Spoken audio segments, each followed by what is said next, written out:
First floor. You want to see which Louis Vuitton, Prada, Haider.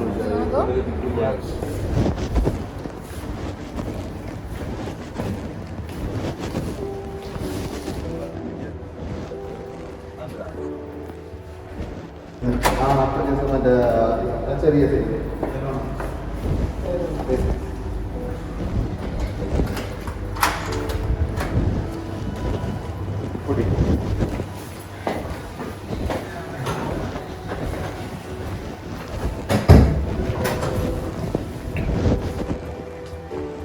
For the different that one. What quality is expensive? Little expensive. Normal quality. This also I give you 250. This Burberry I give you 250. Yeah. If you want this LV I give you 250. Card? Only cash? Yeah, you don't have cash?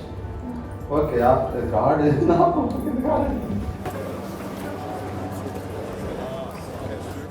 Fake watches, fake shoes. I was actually tempted to buy one Air Jordans, because they look very nice and very accurate. I was like, oh wait, this is very cheap for a very accurate model. And I was like, you know what, I might just go for it. I think 100% we were all tempted to buy something fake designer at some point. But I'm not big on designer handbags or but I think the peer pressure hasn't gotten to me yet where I have to consistently be drippy or something like that. So I haven't really acted on it, but I could see why the temptation is there. When I buy something, I would actually want to buy it you feel like it's your possession, you want to make an investment. I feel like buying the fake one it's not making me happy, it's not making me look good, and it's just, I wouldn't do it personally. This is fake AirPods. Simply at the time I didn't have money for normal ones or normal any earbuds that are good, so I saw this counterfeit AirPod that is with me right now, and I tested out. It was good, so I just got it. It was 1/5 of the price, I think. It was good, and I just bought it for normal use. I don't brag about it or anything. If you want to brag about it, you will not benefit from anything. But if you don't want to brag and want to use it, it's good actually. Let's say Van Cleef is a brand that's known to have many replicas. You can buy so many Van Cleef looking bracelets and jewelry and necklaces, fake. And I feel like that really just ruins the standard of the brand itself. Let's say I see you wearing one, I'll be like, it's probably fake, everybody probably has a fake one. The main brands, it creates competition kind of thing, but at the same time it helps the big brands as well, because it kind of gives them promotion, and if anything, I don't think it harms anyone, honestly. It's like a victimless crime that people are doing by buying fake products.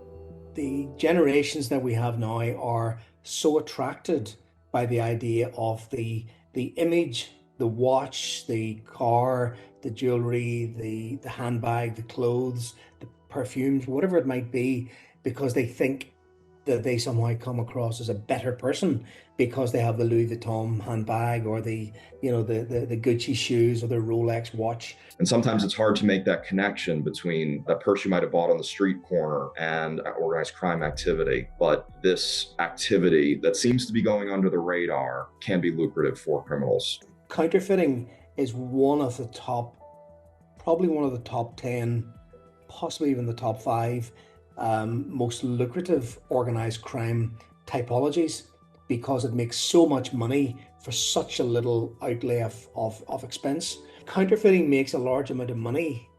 There are some terrorist groups who are involved in that. So where I'm from in the United Kingdom, some of the Irish criminal terrorist groups have been identified as making somewhere in the region of about $100 million per year by the movement of counterfeit cigarettes, which are made in sort of the Middle East, Eastern Europe, and are moved into Western Europe. Hundreds of millions of dollars per year, which is being funded into continuing terrorist campaigns. The accused group in the 2004 Madrid train bombing sold fake CDs to partially finance their attacks. For the 1993 World Trade Center bombing, co-conspirators in that sold counterfeit t-shirts on Broadway to fund that. The two brothers behind the 2015 attack on the Charlie Hebdo publication that killed 12 people and injured 11, they funded their weapons partly through counterfeit Nike sneakers. if I put a kilogram of cocaine on the table and a Rolex watch again, and said to someone, here's $5,000, which would you like to buy? Most people might say, well, you know, I've heard about cocaine, but I know it's criminal, I won't buy it, but I'll buy this nice watch. But they're both actually components of organized crime. So what you have is a very enthusiastic marketplace, because people always like to think that they're getting a bargain. I give. I never lose customer. I want to gain customer. No one time. I give you good price, you come in, your friend come. Like the business. I give you good quality.